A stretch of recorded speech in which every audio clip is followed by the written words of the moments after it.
Hello everybody!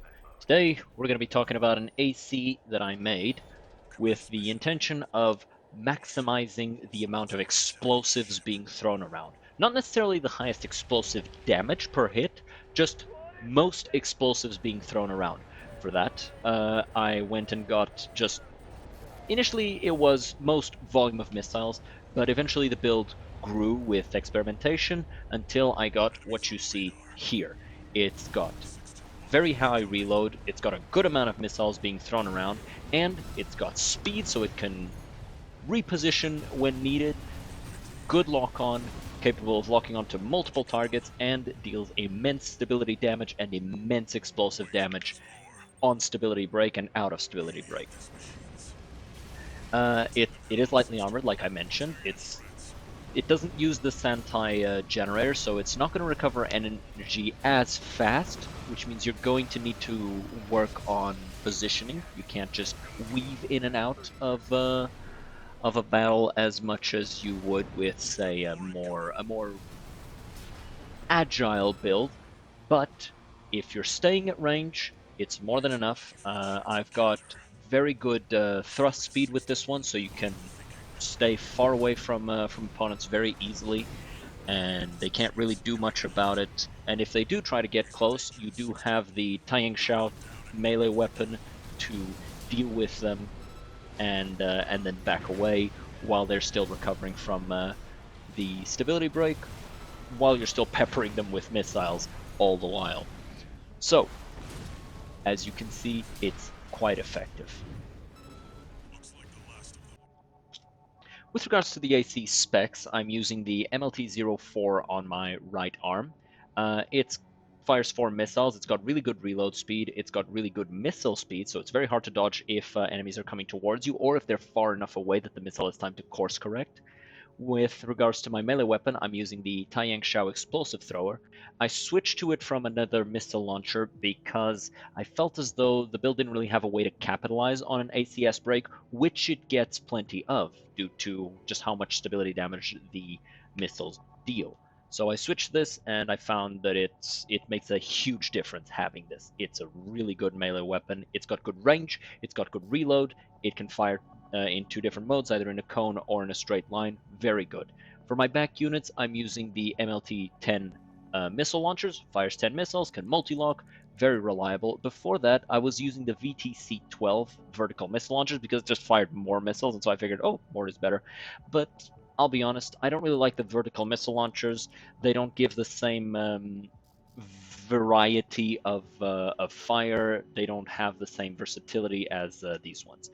For my actual armor units, I'm using the Loader 4 base armor units that you get. You start the game with them. They give good boost speed. They give an acceptable amount of AP and defensive performance. They're okay-ish pieces, and so I was okay using them. With regards to the boost, I went with the P06 SPD because it just has really good boost speed, really good thrust. It doesn't have particularly high quick boost thrust or upward thrust, but then neither of these are particularly necessary. All I really needed was something that could take the weight of the AC and its weapons, and something that allowed me to move very fast so that I could stay out of range. For my FCS, I'm using the P12 SML for the multi-lock correction because the missiles that I'm using lock on very quickly, so I don't really need to use the P10 SLT. For my generator, as I said, I'm not using the Santai because I'm not able to. It's too heavy and the frame just can't handle it. So instead, I'm using the Ming Tang, which is the next best thing. It has lower energy capacity, but actually has just as good recharge and supply recovery. Sure, you lose out on some post-recovery energy supply, but you shouldn't really be running out anyway. It also has a very good recharge delay, so we're good. Like last time, we're gonna watch a little bit of a dual demonstration just to see the build in action. Um, as before, special thanks to my sparring partner here. He didn't know he was being recorded, but hey, if you see this, say hi in the comments. As before, we'll watch the fight and then talk about it after, see what we learn.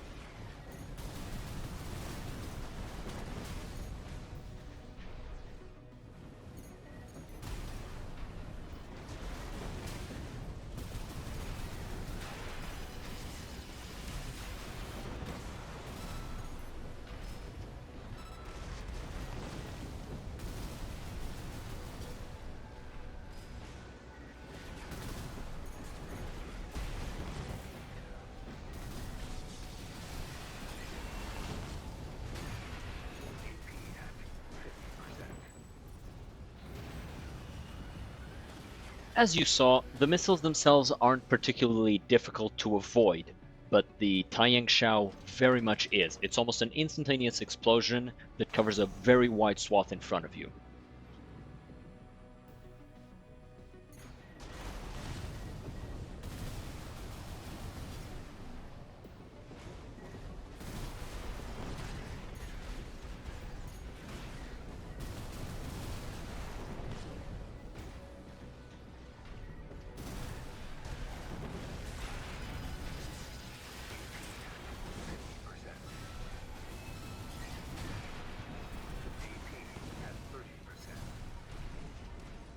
That time, our opponent almost had us because he managed to get the drop on us with the laser dagger, a very good melee weapon, but overall, the pressure applied by continuous explosives won out in the end.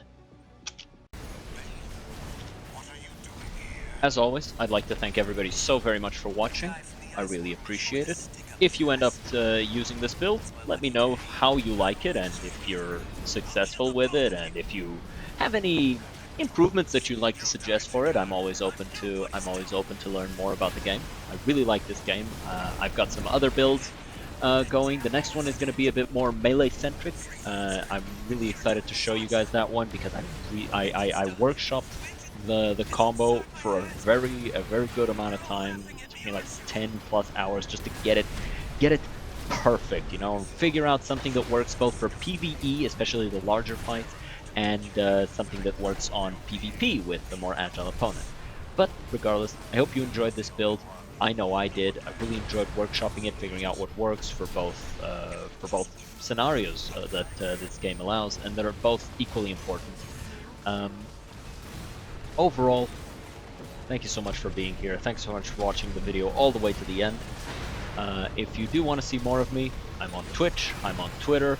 I mostly just shoot this shit with anybody who will interact with me because I just like talking to people, and I hope to see you there. Have a good one, guys. Cheers.